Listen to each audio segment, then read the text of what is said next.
드디어 이사야서 22장에 들어왔습니다. 이게 옳고 똑똑한 가난. 결국 시리즈가 되는 것 같아요. 교회의 가장 중요한 자산이 뭘까요? 지금 기독교에서는 그게 목회자가 누구냐? 건물, 사람 수, 그 다음에 돈.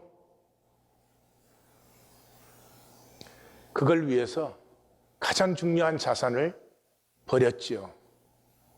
가장 중요한 자산이 뭐예요? 하나님이십니다.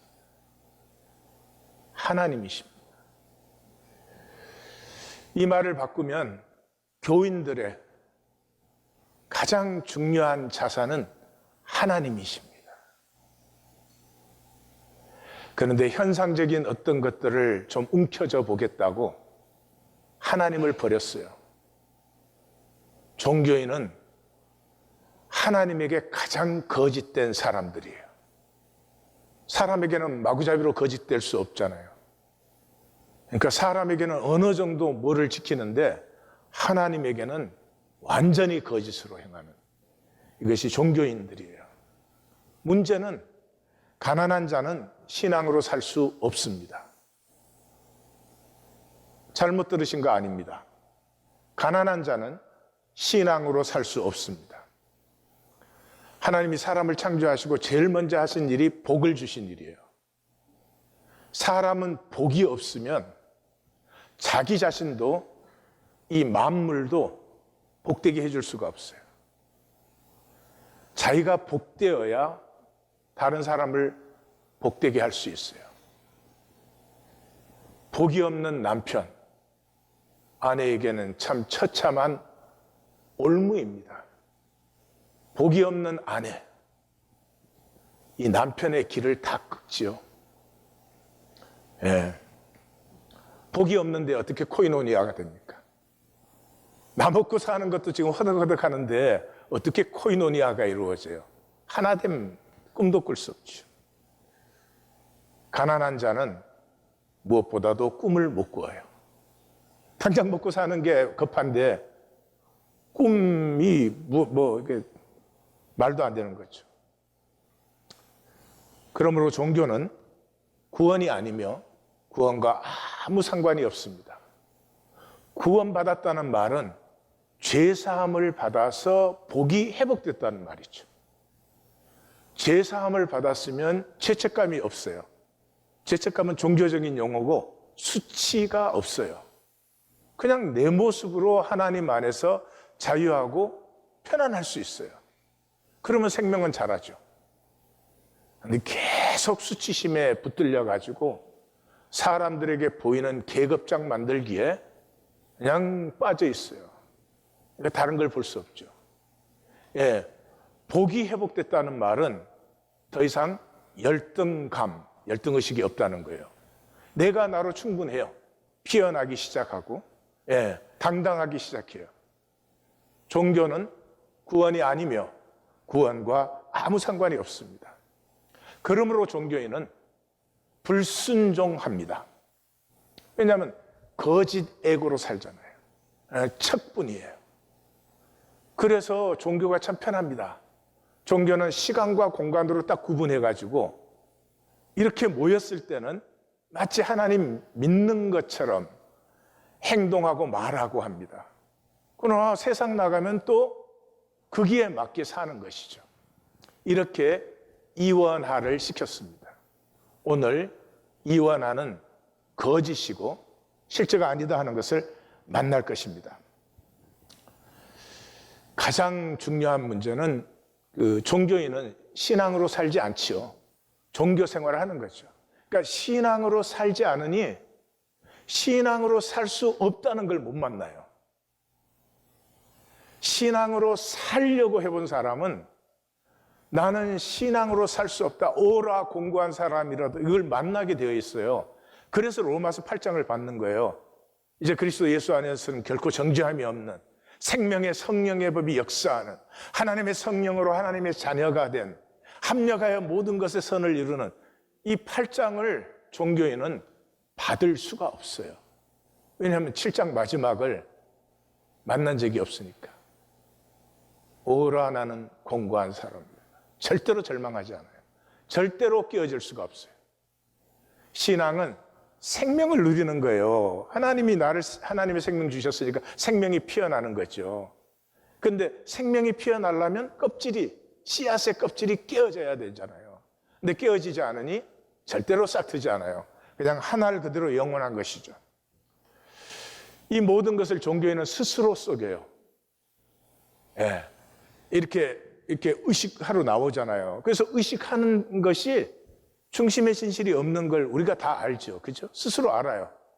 그런데 절대로 중심의 진실이 없다고 하잖아요. 마치 진짜로 하는 것처럼, 진짜로 믿는 것처럼 그렇게 말하고 행동하는 거죠. 그래서 스스로 속이기 때문에 내가 무엇을 하는지 안 하는지를 몰라요. 왜냐 그럼 내가 하는 것도 안 하는 것도 이미 내 안에서 정당화되어 있어요. 내가 하는 건 이유가 있고 잘못했다 그럴지라도 그건 사정이 있었던 거지. 그래서 내가 하고 안 하는 것에 나는 하나님 같이 되어 있어요. 망상적, 마귀에게 쏘가지고. 그러니까 내가 하든 안 하든 그것은 다 나에게는 정당한 것이죠.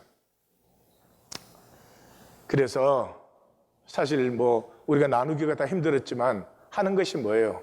예. 교회 와서 인간 게임 하는 거죠. 교회 와서 인간 게임 했잖아요. 임재를 만난 적이 없잖아요. 그러니 삶이 복되지를 않죠. 여전히 가난해요. 이게 누가 한 것이죠? 제자들이 십자가 전에 누가 더 크냐? 누가 더 옳으냐? 이거 300데나리온에 팔아가지고 가난한 사람들에게 줘야지 되는 거 아니냐? 이거에 제일 앞장섰던 사람이 누구예요? 모든 제자가 다 그랬지만 가룟 유다였죠. 역설적이지만 종교는 가룟 유다를 따르고 있습니다.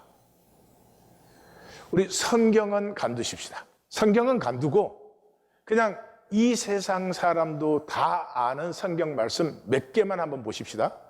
너는 마음을 다하고 뜻을 다하고 힘을 다하여 내 하나님 여호와를 사랑하라. 내 이웃 사랑하기를 내 자신과 같이 사랑하라. 보라 형제가 연합하여 함께함이 어찌 그리 선하고 아름다운고. 우리가 여호와를 알자. 힘써 여호와를 알자.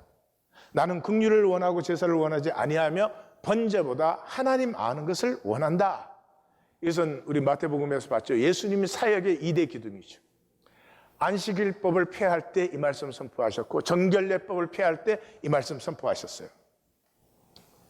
아버지에게 참되게 예배하는 자들은 영과 진리로 예배할 때가 오나니 이때라. 아버지께서는 자기에게 이렇게 영과 진리로 예배하는 자들을 찾으시네. 근데 종교인의 예배는 육과 거짓으로 하죠. 가장 거짓된 데가 하나님이죠. 하나님은 당장 뭐 안 하시니까. 오래 참고 기다리시니까. 새 계명을 너희에게 주노니 서로 사랑하라. 내가 너희를 사랑한 것 같이 너희도 사랑하라. 사랑하는 자들아, 하나님이 이같이 우리를 사랑하셨은즉 우리도 서로 사랑하는 것이 마땅하도다. 이 중에 한 가지도 행하지 않습니다. 종교에는 이 중에 한 가지도 살지 않습니다. 근데 구원받았다고 합니다. 근데 하나님이 자녀라고 합니다. 이 망상적 기만이 가능한 것은 종교뿐이에요. 근데 문제는 우리가 이것을 안 산다는 것이 아닙니다. 뭐가 문제예요? 이게 법이 아니에요. 이게 명령이 아니에요. 이게 윤리가 아니에요. 이렇게 해라 한 것이 아니에요. 성경은 네가 하나님에게 접붙으면, 너가 하나님의 자녀가 되면 이런 하나님의 본성이 너를 통해서 피어난다는 것이에요. 그러니까 내가 하지 않는다는 말은 구원받은 것이 아니에요. 예. 그러면 왜 하나님은 종교를 허락하셨어요? 마귀는 자기의 모든 걸 다해서 속이지만 하나님은 그보다 한 수가 더 높아요. 이 마귀의 속임 때문에 종교인들은 이렇게 거짓되게 돼요. 근데 사람이 제일 싫은 게 뭔 줄 아세요? 거짓된 것이에요. 내가 뭐 인정을 받고 성공을 하고 난리를 쳐도 거짓인 것을 알면은 인간은 고통스럽습니다. 그러므로 깨어질 수밖에 없는, 깨어만 지면 생명 싹이 튀어나오니까 생명을 싹 틔우는 하나님의 섭리예요. 오늘 이사야서 22장은 하나님의 기소입니다. 우리도 이 기소를 받을 때가 옵니다. 하나님과 하나가 되지 않으면 하나님의 기소 앞에 우리도 섭니다. 많이 남은 것 같으세요? 여러분이나 저나 시간은 우리의 의식이에요. 딱 섰을 때는 눈 깜짝했는데 내가 여기 와 있네? 그렇게 되는 것이죠. 1절에서 4절은 이 검사가 왜 기소할 수밖에 없는가? 기소할 수밖에 없는 현실을 얘기하는 것입니다. 여기는 1절에서 3절까지가 2인칭 여성 단수, 다시 말해서 예루살렘을 고소하고 있어요. 1장 시작할 때 보셨죠? 누가 문제요? 소돔의 관원들, 고모라의 백성들. 예루살렘의 관원들과 주민들이 문제예요. 그럼 누가 문제가 아니죠? 거기에 모여있는 피난민들, 가난한 사람들. 이 사람들은 문제가 안 돼요. 기소는 누가 받아요? 그게 헤게모니를 쥐고 잘 먹고 잘 사는 것이 전부인 그 사람들이죠. 환상의 꼴짝이. 예루살렘은 난공불락의 꼴짝이에요. 그래서 이 여부스 성일 때는 장애인들도 이 군대를 막아낼 수 있다, 그런 성이에요. 그런 그 환상의 꼴짝이, 그게 예루살렘을 비꼬는 거죠. 지붕 위에 올라가면 어쩜 일이냐? 소식을 들었으니까. 아수르 군대가 진격에 온다는 소식을 들었기 때문에 진짜로 오나? 어디쯤 오나? 이러고 있는 거죠. 소란하며 떠들던 성, 즐거워하던 고리여. 하나님의 말씀 배척하고 천천만만의 재물을 드리면서 자기들은 잘 먹고 잘 살았던 것 같아요. 아마 그 재물을 거기에 있는 피난민들과도 나누지 않았던 것 같아요. 삶이 없는 종교의 망상. 온 세상이 아픈데 종교에는 그냥 나만 잘 살면 괜찮아요. 나 문제만 없으면 괜찮아요. 이 단절이 얼마나 비참하고 참혹한 것인지를 느끼지를 못하니까, 단절되어 있으니까, 단절이 정상이니까, 단절뿐이니까, 이게 종교인이에요. 너희 사망자들은 전사한 게 아니에요. 싸우다 죽은 게 아니에요. 도망가다가 잡히고 멀리 도망간 자까지 잡혀서 결박을 당해 있어요. 여기에서 우리는 정말 뜨악하게 이기적인 예루살렘의 종교를 만납니다. 이들을 세운 이 방어 전략은 외곽성에서 아수르의 진격을 맞아 싸우는 거예요. 그 사람들은 뭐 죽어도 상관없지. 근데 예루살렘은 난공불락이기 때문에 결국은 예루살렘은 이게 적군이 쳐들이지 못할 것이다 하는 것이죠. 그러면 외곽 성곽에 있는 사람들이 예루살렘 위에서 싸우겠습니까? 싸울 리가 없죠. 그러니까 들어오기도 전에 도망가 버리는 거예요. 예루살렘은 예루살렘대로 얼마나 이기적입니까? 그래서 4절은 셈나의 패러디죠. 나는 통곡한다. 내 딸 백성이 패망하였다. 위로하지 말라. 나는 심판받는 것이 당연하다. 이게 하나님 법정이에요. 피고인이 기소를 받아들여야 돼요. 기소를 받아들이지 않으면 다시 재판해야 돼요. 근데 하나님의 기소는 부인이 될 수 없습니다. 우리가 하나님의 기소 앞에 섰을 때 우리 중에 한 사람도 나는 의롭게 살았습니다. 나는 진실을 살았습니다. 이럴 사람은 아무도 없습니다. 피고가 인정합니다. 심판받음이 마땅하다고. 그래서 검사는 이제 기소 본론을 선포합니다. 기소본론은 주 만군의 여호와로 시작되어서 이 옛적부터 이를 경영하신 이를 너희가 공경하지 않았다. 그 하나님과 하나님 사이에 기소 내용이 들어있습니다. 그 기소 내용은 쌓인 불순종. 순종한 적이 없어요. 말 한마디 생각 하나에서 멸망만 쌓아왔어요. 이상합니다, 정말. 우리가 우리의 삶을 돌아보면은 분명히 살고 싶지 않은 삶이에요. 이렇게 살고 싶었던 게 아니에요. 우리 모두는 아름답게 살기를 원합니다. 그리고 내 삶이 어떤 가치와 의미를 품기를 원합니다. 그런데 멸망만 쌓는 삶을 계속 살아요. 왜요? 가인의 후예니까. 피하고 유리하고 지키고. 그래서 기소문은 환상의 꼴짜기로 다시 시작하죠.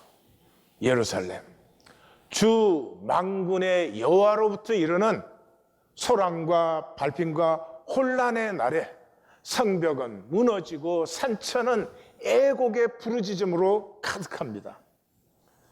엘람 사람들은 활을 들고 있고 병거와 마병은 정렬하여 있고, 이것은 아수르의 주군이죠. 그 다음에 이 기르의 사람들은 방패를 들었다는 건 보병이죠. 엘람은 바벨론과 함께 싸우다가 아수르에 정복당했으니까 그 정복당한 후에 징집을 당했고, 기르는 아하스가 이 아수르 왕한테 고발해가지고 아수르 왕이 멸망시켰죠. 그러니까 뭐 유다의 복수심이 막 드글드글 끓는 사람들이, 그 사람들을 데려다가 예루살렘 보병이니까 제일 앞에 일진에다 딱 세웁니다. 내 아름다운 꼴짝이, 네가 난공불락이라고 끄떡없사하든 욕심으로 살고 거짓으로 살고 그 순간순간 상황만 모면하면 되고, 이것이 하나님의 경륜 안에서 나를 어떤 존재로 만들지는 상관이 없는 그런 우리의 삶이지. 내가 그렇게 아름답다고 하던 꼴짜기는 병거가 가득하고 마병이 정렬하였다. 종교적 망상에 다친 이 심판의 참혹함, 그가 유다에 덮였던 것을 벗김에 종교인들이 스스로 속이는 이유는 스스로 덮은 비닐이 있습니다. 사울은 율법의 의로는 흠이 없는 사람이었습니다. 그런데 주님을 만났을 때 비늘이 벗겨지죠. 그 비늘이 벗겨지는 질문이 뭐였습니까? 주여 니시오니까. 종교에는 자기가 하나님을 알지요. 자기가 만든 하나님을, 자기 멋대로 이용하는 하나님을, 그 하나님이 부서져야 됩니다. 그래야 하나님이 나타나실 수 있습니다. 그날에야 내가 숲을 곳간의 병기를 보았고 다윗성에 무너진 곳이 많은 것도 보았고 아랫물에 못에 물이 없는 것도 보아서 물을 모으며, 이 윗섬이 기온샘이죠. 기온샘이 이제 가늘천이에요. 그 베데스다 연못의 그 이야기를 생각해 보면은 그 시온성, 다윗성 전체가 가늘천 지역인 것 같아요. 그래서 이 기온섬 샘은 40분간 물이 솟고 6시간에서 8시간 또 쉬고 그런 곳입니다. 그런데 그 물을 이제 실로암의 물로 끌어들이는 그런 수로를 판 것이죠. 그런데 여기 경악스러운 것은 704년에 샘나가 반아수르 정책을 펼치고 동맹들을 모았거든요. 그럼 그때부터 준비해야 되는 거 아니에요? 그때는 하나님의 성인이, 하나님의 성전이 여기 있으니 하나님이 지켜주신다고 맨날 부흥회만 하다가 언제 이 일을 시작했죠? 역대하를 읽어보십시오. 사내립이 들어왔을 때 비로소 유다의 성읍들이 무너지기 시작하니까 그제서야 전쟁 준비를 합니다. 제 40년 목회에 이해되지 않는 부분입니다. 종교인들은 결코 내 삶의 중심을 든든하게 만들면 내 삶의 중심이 하나님과 얼라인되고 힘이 있기 시작하면은 이 생명의 동심원이 넓어집니다. 그래서 모든 것이 합력하여 선을 이루기 시작하고 여호와 이레로 예비된 것이 내게 끌려옵니다. 나타나기 시작해요. 절대로 그렇게 안 살아요. 닥친 상황에 임기응변식에 머릿속으로 살아가요. 그렇게 살면 1년만 살아본 걸 돌아봐도 내가 결코 살고 싶지 않은 삶을 내가 살고 있고 내가 내 자녀까지도 망치는구나 이거 볼 수 있잖아요. 근데 그게 전혀 안 보여요. 전혀 안 보여요. 종교인은 눈에 비늘이 벗겨지지 않으면 스스로 멸망의 길을 가는 사람들이에요. 그래서 거제서 가옥을 개수하여 헐어버리고 성벽을 견고하게 하며 옛 못의 물을 위해 두 성벽 사이의 저수지를, 옛날 성은 항상 성벽이 두 개예요. 바깥 성이 무너져도 안에서 방어할 수 있도록. 그리고 대개 그 성과 성 사이에는 해자라 그러죠. 물을 채워 놓습니다. 그래 방어하기 쉽고 또 예루살렘 경우에는 물을 확보할 수 있으니까. 근데 평소에는 그게 이제 가난한 사람들이 살고 지금은 이제 특별히 그 외곽 성읍들에서 피난민들이 몰려 들어와서 그게 살고 있는데 거기에 그 말하는 판잣집들이죠. 그걸 다 정리해 버리고 거기에 이제 물을 채운 것이죠. 그러나 하나님의 기소는 그러나 너희가 우리도 우리 나름대로 우리의 지혜를 가지고 우리 생각을 가지고 우리의 상황에 나름대로 살아왔습니다. 근데 하나님은 그렇게 말씀하십니다. 그러나 너가 뭐요? 이 일을 행하신 이를 앙망하지 아니하였고 이 일을 옛적부터 경영하신 이를 공경하지 아니하였다. 하나님의 뜻과 하나님의 경륜과 길에는 관심이 전혀 없어요. 이 상황을 어떻게 하면 유리하게 만드느냐, 그게 모든 생각과 관심이 빠져 있습니다. 이 기소문까지 히스기야라는 이름이 전혀 등장하지 않죠. 히스기야 등극 16년의 기소문이에요. 히스기야가 등극하고 16년 동안의 불순종에 대한 기소문이에요. 그 앞에는 그 앞에대로 기소를 받았죠. 그런데 우리 하나님 교회는 분명히 말씀이 인도하는 교회예요. 저는 이걸 계속해서 경험을 하지만 이 본문에서는 전율 합니다. 우리 하나님 교회가 창립 예배를 드리고 만 16년입니다. 만 16년 동안 우리는 뭐 했죠? 불순종했습니다. 우리 중에 그런 분 있으세요? 나는 믿음으로 살았고 나는 의를 행하고 나는 성도들을 한 몸으로 한 지체로 살았다. 이럴 분은 없을 것 같아요. 그것이 하나님의 섭리였어요. 왜요? 우리를 깨어지는 자리로 인도하시는 것이요. 16년의 불순종과 그 갈등이 우리로 깨어지는 자리에 이르게 하는 것이에요. 그래서 여기까지 선지서에는 히스기야가 전혀 등장하지 않아요. 역대하와 열왕기하를 읽어보십시오. 그냥 히스기야 이름이 뭐 에브리 센텐스에 나와요. 왜요? 셈나가 왕의 이름으로 이 모든 정책을 시행하니까 궁중사관들은 전부 왕의 이름으로 적습니다. 그런데 선지서는 분명합니다.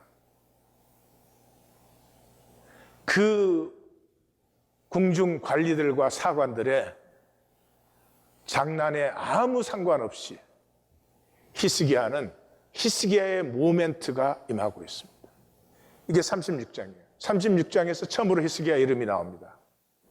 이 불순종한 종교에서 히스기야가 순종하고 돌이킴으로 말미암아 유다와 예루살렘이 구원을 받게 됩니다. 우리를 히스기야의 모멘트로 부르시려고 우리가 불순종하지 순종하겠어요? 참으시고 인도하시고 붙들어 주셨습니다. 최고의 복은 말씀을 듣고 깨어지는 것입니다. 이건 비할 데가 없는 복 중의 복입니다. 근데 참 희귀한 일이고요. 이렇게라도 깨어지면 복이에요. 그게 뭐냐 그러면 하나님이 치십니다. 하나님이 쳐서라도 깨어지면 복입니다. 하나님이 치시면 상당히 아프지만 복이에요. 그러나 대부분의 사람들은 내어 버려 두십니다. 로마서 1장 복음을 시작하자마자 내어 버려 두서가 3번 나오죠. 왜냐 그러면 그들은 전혀 느끼지 못합니다. 영원 안 느껴집니다. 생명 안 느껴집니다. 이 현상과 인간 게임의 손해 이익이 전부입니다. 12절에서 14절에 선고가 나옵니다. 이 기소문의 총결론입니다. 뭐죠? 용서가 불가능한 종교, 용서가 불가능한 종교인. 그래서 여기에 만군의 여호와가 3번 나오게 됩니다. 그날의 주 만군의 여호와께서 명령하사, 하나님이 원하시는 건 딱 한 가지예요. 통곡하고 애곡하고 머리털을 뜯고 굵은 배를 띠라. 하나님이 원하시는 것은 깨어짐이에요. 우리 보고 오르라고 하지 않습니다. 우리 보고 선하라고 하는 것이 아닙니다. 우리 보고 달라지라고 하는 것이 아닙니다. 깨어지라는 것입니다. 예, 이것이 큰아들의 불행이에요. 오름 때문에 끝까지 못 깨어지는 거예요. 깨어진 심령이 아름다워요. 왜? 깨어질 때 하나님의 형상, 하나님의 생명이 피어나기 때문에. 하나님은 깨어지라고 했습니다. 그런데 종교인은 뭐예요? 너희가 기뻐하며 즐거워하며 소양 잡아먹고 포도주를 마시고 내일 죽으려니 먹고 마시자. 종교 행위의 도사들이에요, 도사들. 그냥 모여서 할렐루야 하고 뭐 이러면 이게 뭐 하나님 막 섬긴 거고 막. 예배 하나하나가 절망할 수밖에 없는 거 아니에요? 내가 지금 임재 앞에 나왔잖아요. 하나님 앞에 나왔잖아요. 그럼 뭘 하기 전에 내 가슴이 깨어지죠. 내 살아온 것도 그렇고, 살아온 건 자체하고라도 이 예배라고 하는 자리에 앉아있는 내 마음의 자세와 거짓을 보면 깨어질 수밖에 없잖아요. 근데 종교에는 절대로 깨어지지 않아요. 절망하지 않아요. 가인의 피하고 유리하고 지키는 삶을 따라 살기 때문에. 그래서 선고는 피할 수가 없어요. 만군의 여호와께서로 시작해서 주 만군의 여호와로 마감되는 이 선고는 친히 내 귀에 들려 이르시되, 만군의 여호와께서 이르시되 그럼 끝날 일을 5번을 강조합니다. 만군의 여호와께서 친히 내 귀에 들려 이르시되, 진실로 이 죄악은 너희가 죽기까지 용서받을 수 없다. 죽기까지 용서 안 받았으면 영원히 용서 안 받는 것이지. 주 만군의 여호와의 말씀이니라 꽝꽝꽝. 이것이 종교인의 운명입니다. 영원한 저주. 예수님께서 확정하셨죠. 마태복음에서 예수님은 종교인에 대해서 말씀하실 때 7번 화 있을진저 저주를 받아라 그랬습니다. 사랑의 예수님께서. 왜요? 종교인은 자기도 안 들어가면서 남을 막아요. 그래서 그 종교인에 대한 총결론이 뭐예요? 그러므로 의인 아벨의 피로부터 성전과 제단 사이에서 너희가 죽인 바라가의 아들 사가라의 피까지 땅에 흘린 어려운 피가 다 너희에게 돌아가리라.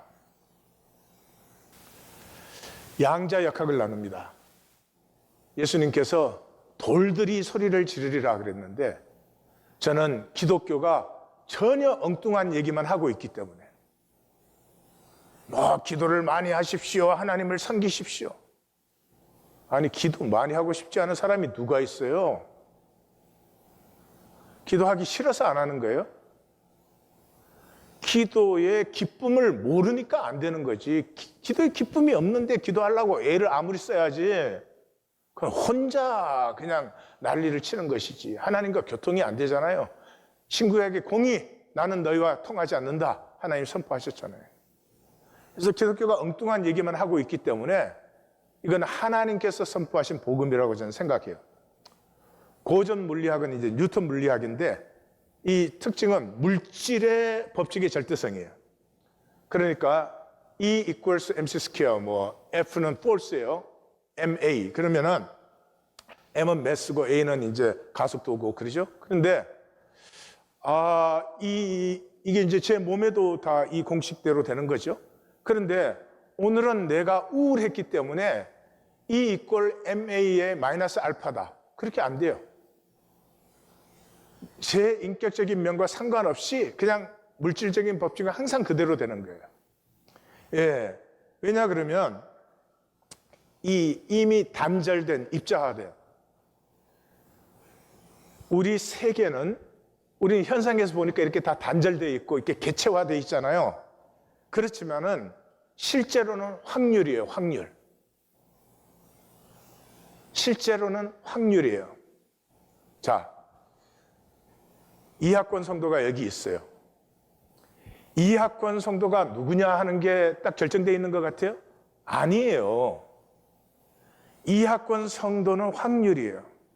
그런데 이하권 성도를 이 성도들이 어떻게 반응해 주느냐. 여러분들이 저를 아껴주고 사랑하고 잘해줬으면 내가 많이 착한 이하권이가 됐지. 이해가십니까?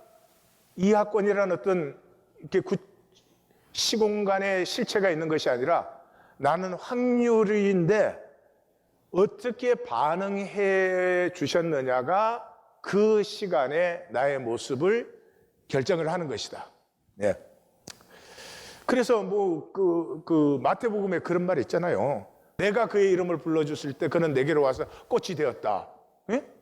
누가복음에서는 내가 그의 이름을 불러줬을 때 그는 화딱지가 나와서 호랑이가 되었다. 네, 확률이에요. 그래서 양자역학은 우주는 유기적 상호작용이에요. 그래서 몸이에요, 몸. 이 관찰자와 대상과의 상호 관계에 의해서 결정이 되는 것이지 그냥 물리학적 법칙에 의해서 되는 것은 아무것도 없다 그런 거죠.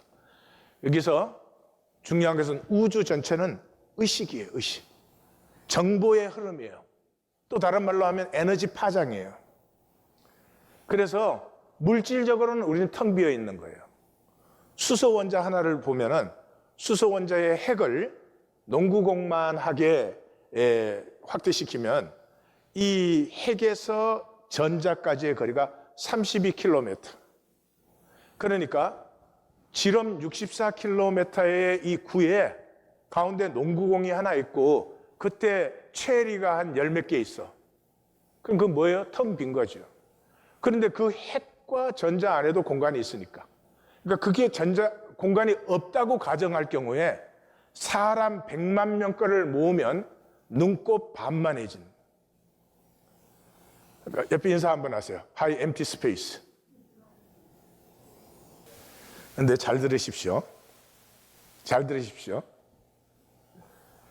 이 에너지 파동의 세계에서 빌수록 에너지가 높아요. 지금 이 컵은 고체화되었잖아요. 고체화된 이유는 에너지 레벨이 낮기 때문이에요. 이게 에너지 레벨이 높아지면 불에 태우면 이 원자들이 다 해체되어서 일어나죠. 그러니까 핵 에너지는 화학 에너지의 100만 배예요. 그러니까 하나님 하면서 현상밖에 없는 종교인들. 이 사람들은 그냥 하나님 안 믿는 정도가 아니고 하나님을 현상화시킨 사람들이에요.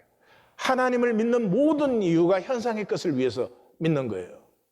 그러니까 엄청나게 높은 에너지 레벨을 스스로 엄청나게 낮은 에너지 레벨로 매일 전환시키고 있어요.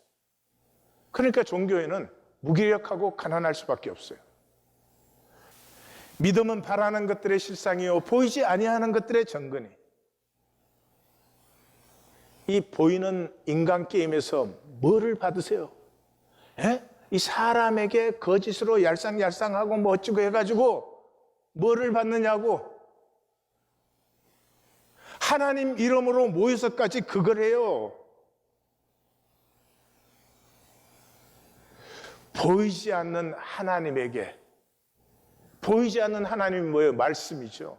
말씀에 얼라인 되면은 내 에너지 레벨 자체가 높아져서 복될 뿐만 아니라 나에게 다가오는 모든 세계에 복이 되어주는데, 보이지 않는 하나님을 보이는 현상으로 전락시켜버린 이 종교인들의 무지와 가난함. 이 양자역학은 한마디로 말하면 이거죠. 우주는 유기성이다 하는 거죠. 성경은 이미 2000년 전에 말했어요. 주님은 머리시다. 몸에. 우주는 몸이고 머리예요. 몸은 그렇죠. 한 지체는 전체를 다 누려요. 예. 지체가 뭐 위장이 됐든 뭐가 됐든 지체는 전체를 다 누려요. 그런데 종교인들은 이 하나님과 하나가 되어서 모든 것을 누릴 수 있는 자리를 다 버려버리고 자기가 단절된 개체가 되어서 거기서 뭐를 끌어들이겠다고. 안타깝습니다. 우주가 본질적으로 확률뿐이라고 하는 건 제가 이미 말씀드렸죠. 그래서 인격적인 관찰에 의해서 시공적으로 일시적으로 현현되는 거예요. 처음에 이 말을 들었을 때 고전 물리학의 완성이 아인슈타인이잖아요.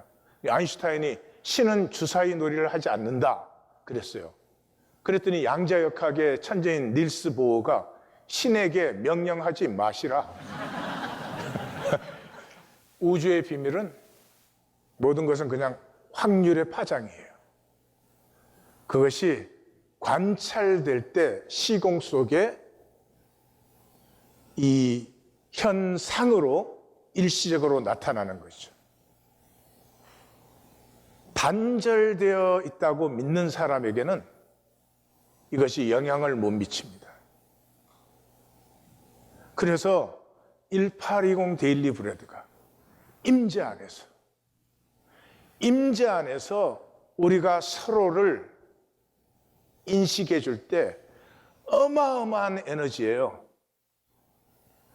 이 세상에서 단절된 관계에서 거짓으로 대하는 것이 아니라 임재 안에서 조건과 상황에 상관없이 하나님이 창조하신 하나님의 생명이요, 하나님의 숭고함과 하나님의 아름다운 존재로 우리가 서로를 봐줄 때, 뭘 안 하셔도 좋아, 그렇게 봐주기만 해도,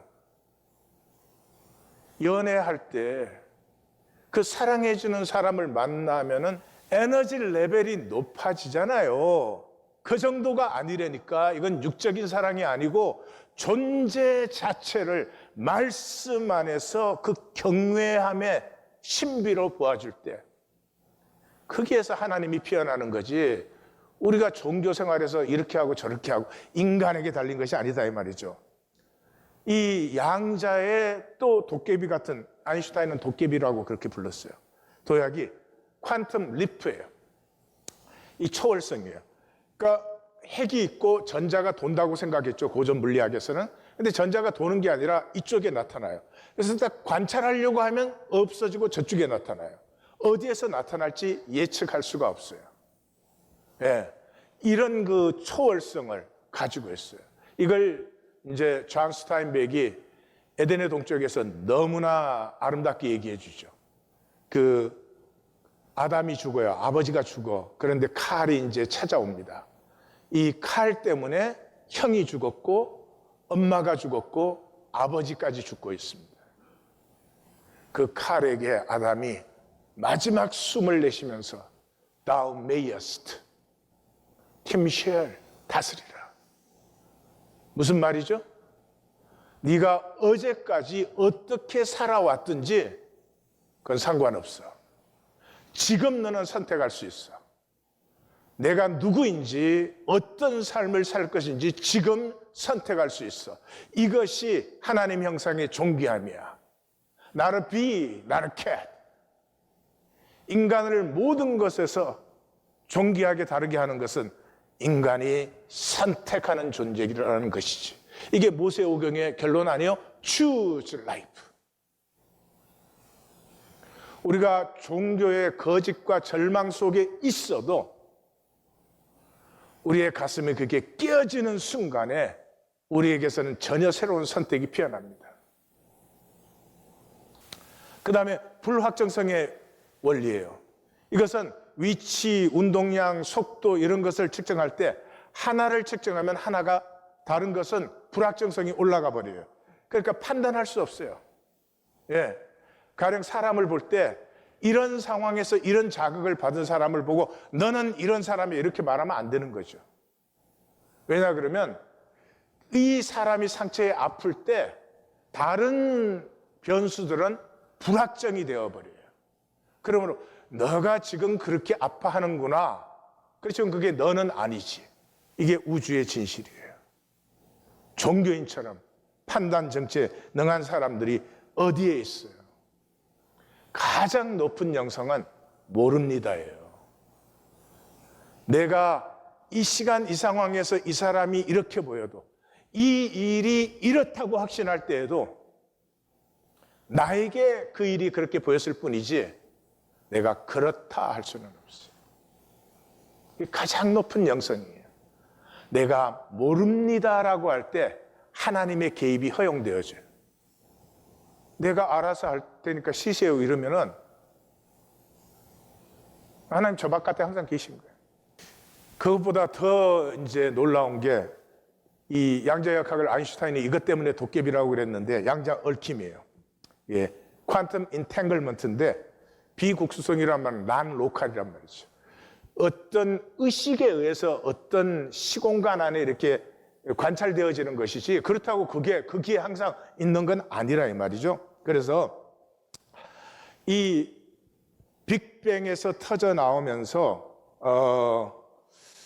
모든 것은 하나에서 나왔기 때문에 우주 끝과 끝에 있어도 이게 하나예요. 그러니까 정보가 동시에 공유되는 것이죠. 하나로 통한다 이 말이죠. 너와 내가 단절되어 있다고 하는 것은 본질에서는 아니에요. 현상에서만. 그러므로 너는 어떻게 되어도 나 먼저 잘 살아야 되겠다. 절대로 그렇게 되지 않으며 그 삶은 복되어지지 않습니다. 한 아버지 안에 우리는 한 가족이다. 이것 외에는 인류의 구원이 없습니다. 양자역학을 정리하면 나와 독립된 저 바깥의 세계라는 건 없어요. 내 이웃을 내 자신과 같이 사랑하라. 이웃이 행복할 때가 나도 행복할 때고요. 나 때문에 너가 행복할 때가 너도 행복하고 나도 행복할 때예요. 속이지 마십시오. 세계는 서로 관여와 선택으로 만들어져요. 이학권이라는 사람이 따로 있지 않아요. 두세 사람이 내 이름으로 모인 곳에는 나도 그들 중에 있느니라. 성도님들, 저를 좀 보십시오. 사람의 위대함과 가장 행복함이 어디에 있죠? 사랑할 수 있다는 것입니다. 내 잘나는 데 있지 않습니다. 속지 마십시오. 사랑할 수 있다는 데 있습니다. 마귀에게 속아서 그것을 평생 버리고 삽니다. 왜요? 사랑하면 손해봐야 되니까. 우주 전체가 하나의 유기체라면 내가 열을 소원해보면 100군데서 열이 들어와요. 단절된 사람은 이 복의 법칙을 전혀 모릅니다. 우리는 구경꾼이 아니라 참여하고 만드는 동역자입니다. 이것이 가장 중요한 일이에요. 하나님이 세상을 창조할 때 완성해버리지를 않고 우리를 창조하셔서 복을 주시며 다스리라고 했습니다. 우리가 참여함으로 이 하나님의 창조는 완성이 되는 하나님의 동역자입니다. 거듭남은 의식의 차원이 전환되는 것입니다. 이 땅바닥에 붙은 껍질 의식에서, 땅바닥에 붙어 있으니까 땅 따먹기 아니에요? 너가 많이 차지하면 내게 줄어들 수밖에 없죠. 이런 평면 의식, 오로지 세상과 인간밖에 없어요. 세상과 인간 게임에게는 아무것도 보이는 게 없어요. 그 차원에서 본질 의식, 본질은 영원과 무한을 느끼는 것이 입체 의식이에요. 실제는 평면은 아무것도 없죠. 평면은 깊이와 높이, 그것은 신비입니다. 아는 것이 아니고 느끼는 것이에요. 필링이 아니고 존재 전체에 스며드는 것이에요. 사도 바울은 에베소의 그 기도에서, 그 위대한 기도에서 제일 결론을 이렇게 말합니다. 그 너비, 길이, 그 높이, 깊이, 문법이 깨어져 버려요. 사도 바울은 헬라어에 능한 사람인데 여기에서 문법이 깨어져 버려요. 그리고 그 높이와 깊이가 어떠함을 깨달아 하나님의 모든 충만한 것으로 너희에게 충만하게 하시기를 구하노라. 이건 우리가 뭘 하는 게 아니에요. 평면 의식에서 입체 의식으로 바뀔 때 열려버리는 새 세계예요.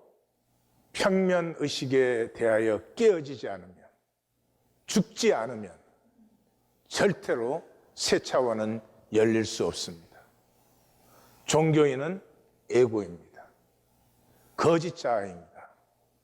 그러므로 모든 것이 거짓입니다. 잘하고 잘못하고가 아니에요.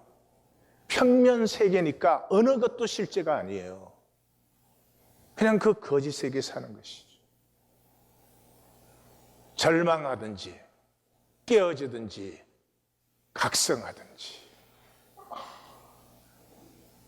이건 사람의 인격 스타일에 따라서 깨어지는 사람이 있고 절망하는 사람이 있고 각성되는 사람도 있는 것 같아요. 어느 것이든지 절대 필요합니다. 만약에 하나님의 영적 세계를 누리시기를 원한다면 절망과 깨어짐 없이 구원은 없으며 구원은 필요하지 않습니다.